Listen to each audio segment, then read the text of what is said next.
point. That sounds like the real song.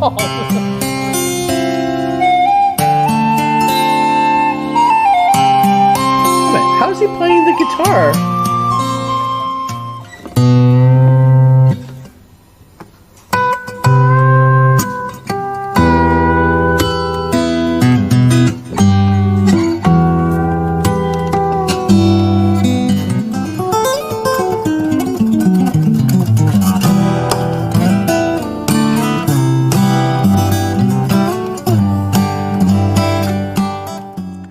Assalamualaikum warahmatullahi wabarakatuh. Bismillah, alhamdulillah, wassalatu wassalamu ala rasulillah wa ala alihi wa sahbihi wa mawalah mabadah. Teman-teman sekalian, bahagia kita bisa ketemu lewat channel ini. Mudah-mudahan memberi manfaat bagi kita sekalian. Teman-teman sekalian, mohon maaf apabila yang seharusnya channel ini saat ini kita isi dengan meneruskan Qawaidul Fiqhiyah. Ini seperti potongan video yang kita sampaikan di awal. Kita coba untuk membahas permintaan dari beberapa teman, yakni tentang hukum bermain atau mendengar alat musik, di mana permintaan ini timbul dari fenomenanya dan viralnya, yakni tentang bermusik lewat fingerstyle, yakni memainkan gitar kemudian untuk mengcover atau menyanyikan lagu-lagu lewat gitar yang dipetiknya. Nah, tentu ini tidak bisa kita lepaskan saat ini dari seorang legenda begitu hidup, yakni Mas Ali Bata. Jadi Mas Ali Bata ini kelahiran Ponorogo, jadi asli Ponorogo, Jawa Timur. Nama aslinya adalah Alif Gustahiyat. Jadi usianya saat ini masih 31 tahun di tahun 2020. Yang sesungguhnya beliau bukan seorang, atau Mas Ali Bata ini bukan seorang pemusik sebenarnya. Jadi tidak punya band, bukan anggota band. Bahkan pekerjaannya adalah sebagai operator forklift. Ya, jadi di Pulau Gadung, Jakarta. Ini di tahun 2020 ini masih di sana. Nah, banyak keunikan dari ini legenda hidup gitar ini. Jadi Mas Alim ini bisa kalau bermain gitar, jadi dawai senar gitar itu bisa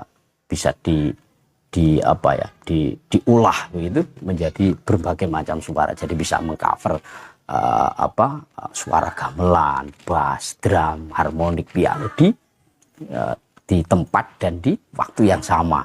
Jadi seakan-akan Mas Alim ini seperti rombongan band, ini sekalipun beliau sendiri dalam bermain alat musik. Jadi bahkan gamelan pun bisa. Jadi kita lihat di dalam cover lagu Gambang Suling umpama Balines ini yang terbaru, ini seakan-akan suaranya gamelan, bahkan super kreatif. Jadi Mas Ali Bata itu, jadi kita bisa lihat di dalam lagu yang fenomenal, The Last Mohisen misalnya, The Last Mohisen. Jadi ini pakai dinamo gitu ya, jadi seperti suara-suara yang menyeramkan begitu.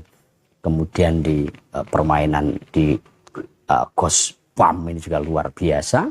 Kemudian juga ada permain gitar yang bareng dengan suling atau recorder. Ini bisa dilihat di dalam cover lagunya Celine Dion gitu. Jadi soundtrack dari film Titanic yang sangat melegenda. Kemudian juga kadang gitar ini ada plastik bekas begitu ya. Ini di dalam lagunya Maher Zain gitu ya. Insya Allah itu ya, judulnya Insya Allah. Ini jadi sangat-sangat kreatif. Kemudian pembawanya sederhana. Jadi malah hal ini latar permainan gitarnya itu tidak pernah menampilkan tempat-tempat yang mewah gitu. Jadi cukup di kamar gitu ya. Kemudian temboknya aja juga tidak terurus gitu. Biasanya dia ditemani oleh secangkir kopi dan satu batang rokok. Ini keunikan Mas. Jadi sangat rendah hati dan itu diakui oleh musisi-musisi dunia. Nah, banyak reaktor-reaktor yang kemudian mereaksi ya, jadi permainan dari Mas Alim. Jadi di seluruh dunia. Jadi tidak hanya di Indonesia, hanya di Eropa, bahkan seluruh dunia. Jadi bisa kita buka nanti ada gitaris-gitaris terkenal gitu, Alice, Citizen Saint dan lain sebagainya. Bahkan banyak yang juga berkolaborasi. Jadi permainan fingerstyle Mas Alim kemudian ada yang kolaborasi untuk menyanyikan lagu itu. Dan tentu yang paling bagus sampai saat ini adalah Jess Mansuko, jadi seorang cewek Kanada gitu yang ahli vokal, ahli alat musik. Ini bisa nanti dicek di dalam YouTube-nya juga.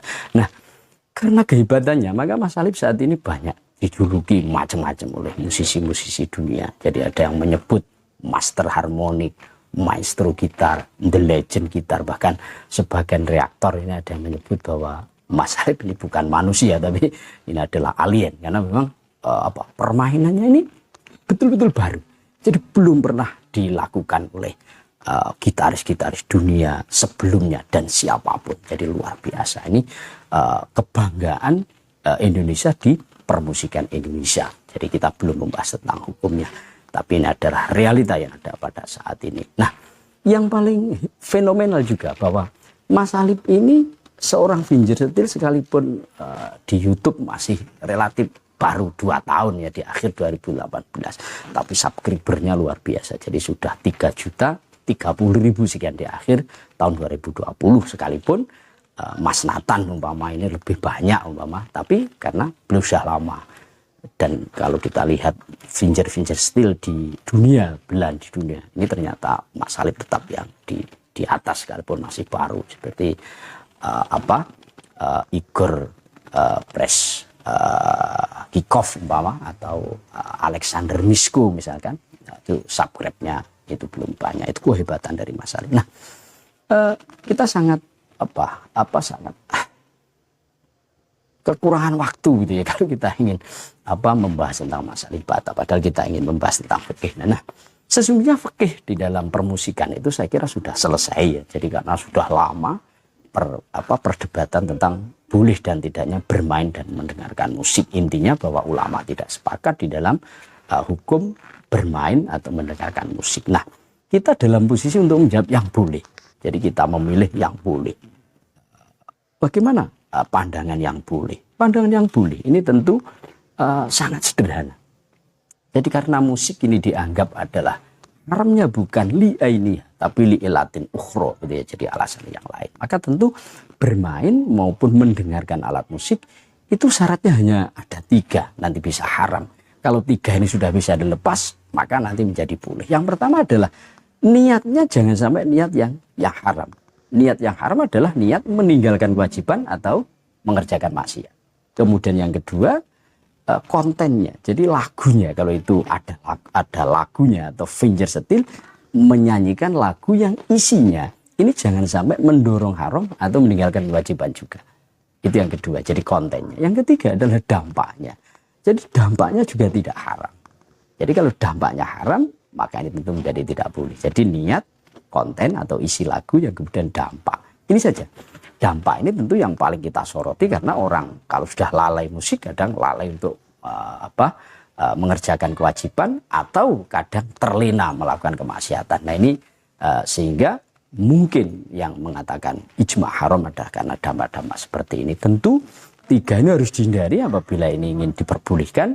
Dan yang paling penting lagi adalah amrun khoriji, sesuatu yang mengitarinya jangan sampai juga haram. Jadi 3-3-nya sudah bebas, tapi kalau nanti penyanyinya buka aurat, main musik dicampur dengan minum-minum atau dengan mabuk-mabukan, tentu itu menjadi haram, tapi sudah bukan bermain dan mendengarkan alat musiknya karena buka auratnya, karena mabuk-mabukannya. Nah, ini kita bisa buka di dalam kitab Kafuri'a an Muharramatillah Wasima. Jadi, mohon maaf tidak punya kitab aslinya, tapi saya sempat motokopi beberapa tahun yang lalu, karya besar dari Ibnu Hajar Al-Haytami. Kemudian di dalam kitab Mausu'ah Al-Fiqhiyah. Jadi, di sana nanti bisa dicek di halaman 169.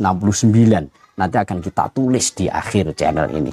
Nasso ba'dul fuqaha ala annama haruma minal ma'azib wa alatilahwi lam yahrum li ainihi wa inna mali ilatin ukhra. Jadi sesungguhnya menurut sebagian ulama ini keharaman alat-alat musik itu bukan karena alat musiknya sesungguhnya, tapi ilat-ilat yang lain. Dan di dalam Mausu'ah lebih ditekankan kepada tujuannya. Lah untuk yang syarat berikutnya, yang kedua dan ketiga, yakni dampak kemudian konten, ini bisa dibuka di dalam kitab Kafuri'a. Kemudian bisa dibuka di dalam kitab Ihya Ulumuddin, karena beliau Imam Ghazali ini termasuk yang memperbolehkan, sekali lagi memperbolehkan mendengar bermain alat musik asalkan dampak-dampak dan tujuannya yang negatif atau yang haram ini bisa dihindari. Di sana di dalam bisa dibuka di dalam kitab Sima wal Wujdi. Ini Imam Ghazali menyoroti betul tentang dampak-dampaknya ini, dan dampak-dampak ini apabila dilanggar tentu tetap nanti menjadi haram. Di antaranya adalah dampaknya tidak mendorong orang berbuat haram atau meninggalkan kewajiban. Dengan demikian teman-teman sekalian, saya kira sudah clear apa yang kita sampaikan, bahwa bermain musik selama hal-hal yang mendorong haram baik dari sisi niat, isinya, dampaknya, kemudian tidak dibarengi dibumbui dengan hal yang haram, tentu hukumnya adalah menjadi mubah atau halal. Mudah-mudahan apa yang kita sampaikan memberi manfaat bagi kita sekalian. Wallahul muwaffiq ila aqwamit thoriq. Wassalamualaikum warahmatullahi wabarakatuh.